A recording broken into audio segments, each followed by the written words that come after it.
तो कहाँ है मोहम्मद आमिर जो कह रहा था कि इंडिया सेमीफाइनल में नहीं जाएगी।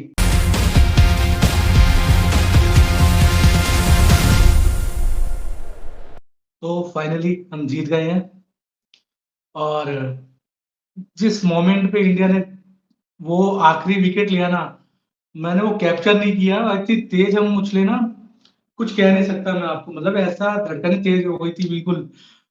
पिछला 2 साल पहले भी 2024 में भी हम जीते थे, 2026 में भी हम जीते। तो बड़ा अच्छा लग रहा है, बहुत अच्छा लग रहा है। और वो कहाँ है मोहम्मद आमिर जो कह रहा था कि इंडिया सेमीफाइनल में नहीं जाएगी। मोहम्मद आमिर देख ले पाकिस्तानी, इंडिया जीत चुकी है। अब जितना तुम्हें जलना है जलते रहो, जितना भौंकना है भौंकते रहो, कुछ नहीं होने वाला तुम्हारे भौंकने से। हम जीत चुके हैं। तो बात करते हैं आज के फाइनल की। अभिषेक शर्मा, सबसे पहले उसके बारे में बात करते हैं। फाइनली पूरे वर्ल्ड कप में नहीं चला, नहीं चला, नहीं चला, मगर सूर्या एंड गंभीर कंपनी ने उस पर पूरा भरोसा रखा। और आज उस बंदे ने जिस फॉर्म के लिए वो जाना जाता है, जिस चीज के लिए वो जाना जाता है, उसने आज वो प्रूव किया। शुरुआत से ही उसने इतनी ताबड़तोड़ बैटिंग करी कि न्यूजीलैंड के बॉलर्स को समझ में ही नहीं आया कि करना क्या भाई। सेमीफाइनल में उन्होंने साउथ अफ्रीका को इतने बुरे तरीके से हराया था, रन नहीं बनाने देते। और यहाँ पे ऐसा हो गया था कि रन नहीं रुक रहे थे।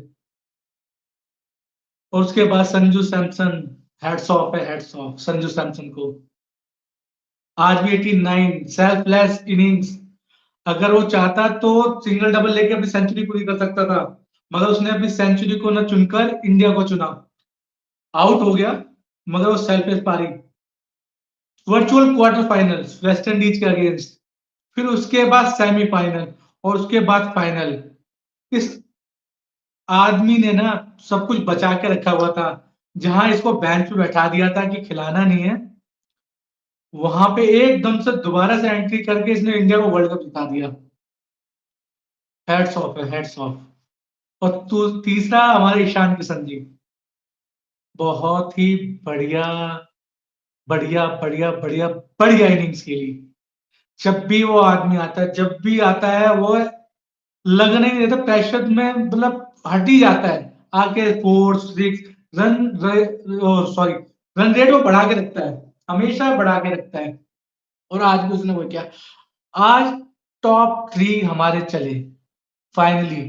और उनके चलने से क्या हुआ, बोर्ड पर 255 रन फाइनल के अंदर। अरे किसी से नहीं बनने वाले थे। वो तो जब बन गए तो समझ में आ गया चेज होने ही नहीं है। वर्ल्ड कप का फाइनल, तो इतना प्रेशर हो ही नहीं सकता था कि वो चेज हो जाते। बट सेमीफाइनल की वजह से हमें सबको लगा था कि मे भी, अगर मगर ये शायद कहीं कुछ चेज हो जाए या वहां तक पहुंच जाए। मगर जसप्रीत बुमराह, जितनी तारीफ करो उतनी कम है। जब भी उसके हाथों में बॉल दो वो हमेशा कुछ मैजिक करता है। अब वो जीनियस हो, जीनियस से भी ऊपर हो गया है। जैसा विराट कोहली की बात करते हैं, रोहित शर्मा की बात करते हैं, मगर जसप्रीत बुमराह की बात नहीं करते हैं। जब भी उसके हाथों में बॉल दो ना, वो हमेशा विकेट निकाल के देता है। कोई भी सिचुएशन फंसी हो, कैसी भी सिचुएशन फंसी हो, वो आदमी आपको सिचुएशन से निकालता है। लास्ट वर्ल्ड कप याद कीजिए आप, 2024 का। 30 पे 30 चाहिए थे साउथ अफ्रीका को, मगर जब वो जो स्प्रीत बुमराह का वो जो ओवर था, जिसके अंदर सिर्फ 5 रन आए थे और एक विकेट भी आया था, वहां से मोमेंटम ऐसा चेंज हुआ कि वो इंडिया वर्ल्ड कप जीत गई। मतलब हालात बुरे थे, तो इसलिए जसप्रीत बुमराह को इतना क्रेडिट देता नहीं है।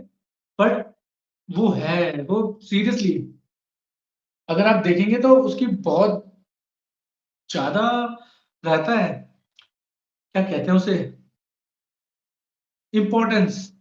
बहुत ज्यादा इम्पोर्टेंस बॉलिंग रहती है। और फाइनली सबने ही अच्छा खेला। मोहम्मद आमिर को फिर मेरे दिमाग में आ जाता है वो आदमी, कह रहा था इंडिया अपने पोटेंशियल में नहीं खेल रहा है, वो पहुंच नहीं पाएगा, नहीं पहुंच पाएगा। मैच फिक्सर, तुझे क्या पता। तू खुद तो मैच फिक्सिंग करके अपना देश का जो नाम है वो डुबो चुका है।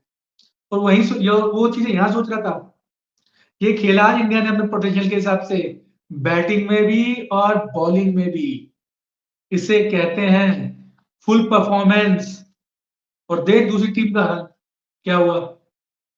वो न्यूजीलैंड जिसको इंडिया कभी वर्ल्ड कप में हरा नहीं सकी थी T20 के, हराया तो कहाँ हराया, वर्ल्ड कप फाइनल में, वर्ल्ड कप फाइनल में हराया उसे।